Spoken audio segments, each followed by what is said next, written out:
ทีมงานนั้นตอนนี้ก็มานี่คือบ้านส้มงวงบ้านน้ำซีนะ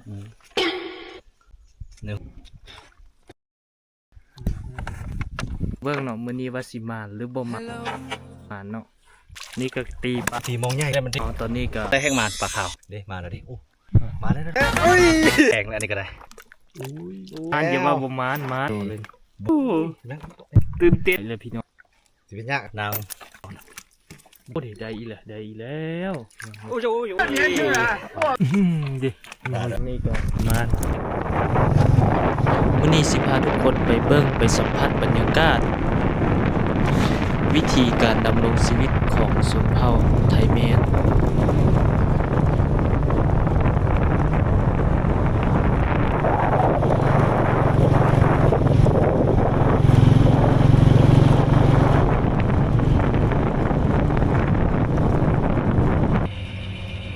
เดินทางไกลเฮาก็ต้องใช้น้ำมันก้อน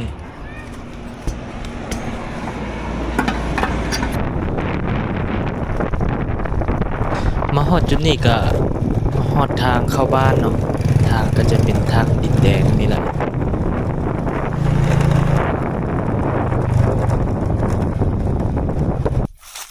อันนี้ก็คือเป็นธงตกเนาะธงคาดตกโอ้แล้วธง นี่ได้ธงก้นพวกเนาะบ่ว่าหลายเดินทางไปใช่ฟาร์มก่อนฟาร์มของก่อนสบายดีทุกคนตอนนี้ก็มาฮอดครึ่งทางแล้วยังอีกประมาณจักกิโลกะจังฮอดสวน1 กิโลระยะทางกันยัง1 กิโลแล้วก็ยืนพักผ่อนจักน้อยนึงเนาะเดี๋ยวกลับมาก็ได้เก็บได้ถงอันนี้ปุ๊บ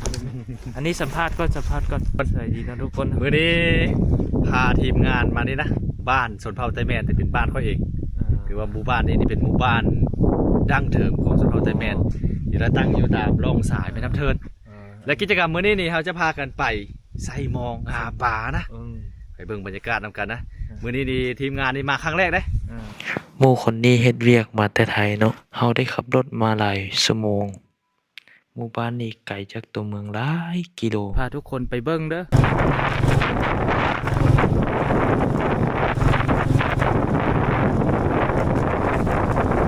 ตอนนี้ก็มาฮอดแล้วเนาะมาฮอดบ้านสมยวงแล้วบ้านนี่ก็มีอยู่หลังคากับประมาณ10หลังคาเฮือนนี่แหละก็เป็นเฮือนแบบดั้งเดิมเนาะนี่เป็นฝ้าไม้กระตาดแล้วก็มุงด้วยใบค้อ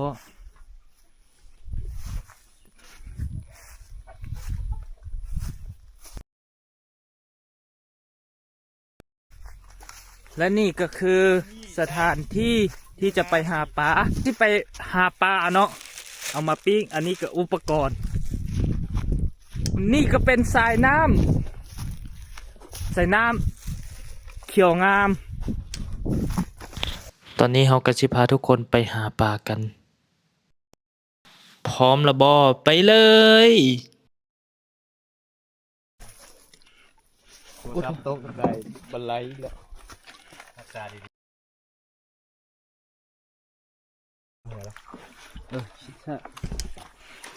หัวว่ะ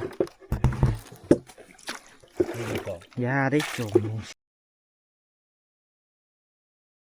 โอ้งามเว้ยตันลักซาวแล้วเลยเบาลักซาวอ่ะตันลักซาวร้านน้ำอุ๊บดีนะเนื้อมือสองเราซื้อร้านนึง2 แสนเลยสั้นๆ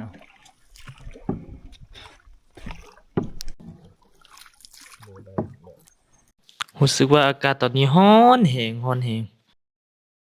เดี๋ยวการไล่มองมื้อนี้เนาะมื้อนี้เราสิมาไล่มองไซส์ประมาณอยู่10 โตโลเป็นปลาแกงน้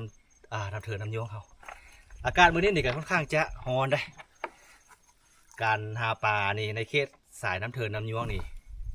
ถ้าเรามาช่วงร้อนแล้วก็ฟ้าโปร่งนี่โอกาสที่จะได้นี่ถือว่าสูงทุกคนถ้ามื้อใดฟ้าลมแน่อากาศหนาวๆนี่ปลาบ่เข้าฟังเวลาเรามาตีมองมันก็จะบ่ได้ปลาทุกคนเลย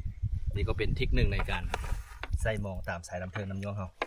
บอกว่าเคสอื่นเป็นอะไรนะแต่ว่าเคสนี้ตามเราตามจากประสบการณ์ที่หาอยู่หากินตามสายน้ำเทินนี่ถือว่ามือใดฟ้าแดดแล้วก็ฟ้าบุลมนี่มือนั้นถือว่าพอได้อยู่ได้กินนะซาเบิ้งมือนี่มีปลานินเข้าได้เอาเบิ้งปอดเท่านั้นเนาะ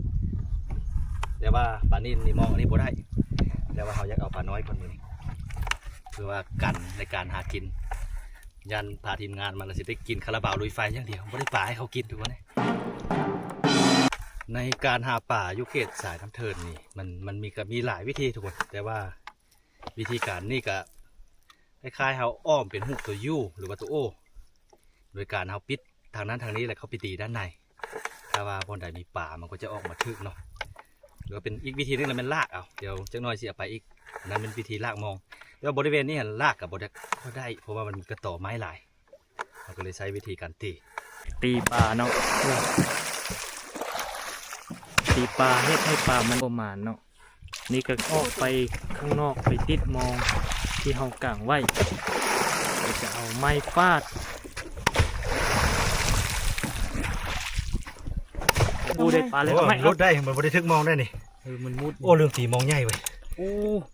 มันบ่ถึงอ่ะอันนี้มันเป็นมงแล้วล่ะเกาะซื่อๆนี่พี่น้องเอ้ยปลานี่โอ้โหมากินซัมนี่บ่อ๋อแล้วก็ได้ไงจือก็คือว่าปลาล่าโอ้โหอยู่บ้าน4 5ยาไปดิโอ้โหกดเลยลืมเอามองใหญ่ลงแทนไว้น้ำเฮือนี่เลยป่านะไว้ทิมเลยนี่จะยกขึ้นได้มันดิดเลยตกเรื่องเลยไม่พายไม่เอาเลยนี่พายตอนนี้ก็มาตีรอบ2แล้วเพราะว่ารอบที่1แต่บ่ได้แต่ก็ว่าบ่เป็นอย่างเพราะว่าได้ปลานิลตัวนึงเนาะถ้าเบิ่งรอลุ้นกันว่ารอบ2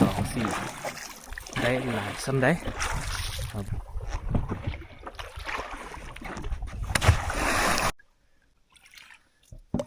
ดูนะพี่น้อง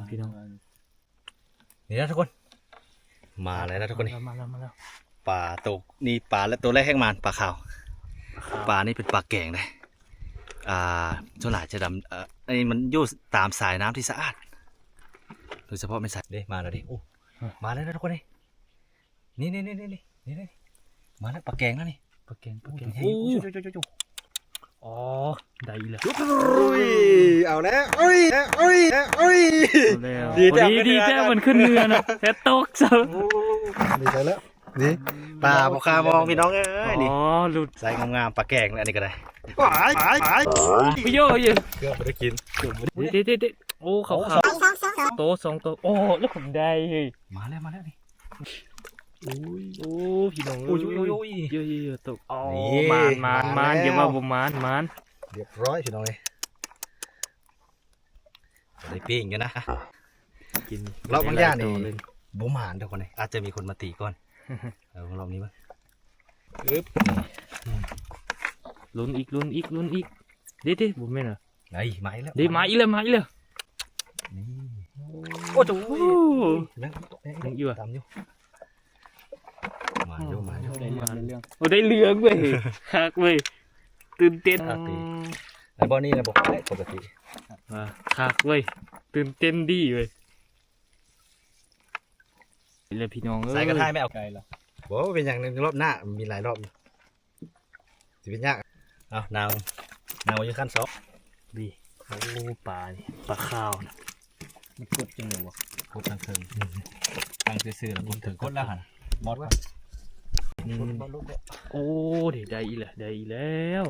โอ้ยปลาเนาะดิมันเขียวไม่เคยเห็นเด้ปลาบ้านตัวมีครับมีเถอะรุ่นได้ที่ผมมีนะนั่งนั่นแหละก็ได้ซุ้มตอนนี้ก็ได้ตีรอบ2ก็ได้ปลา6-7 ตัว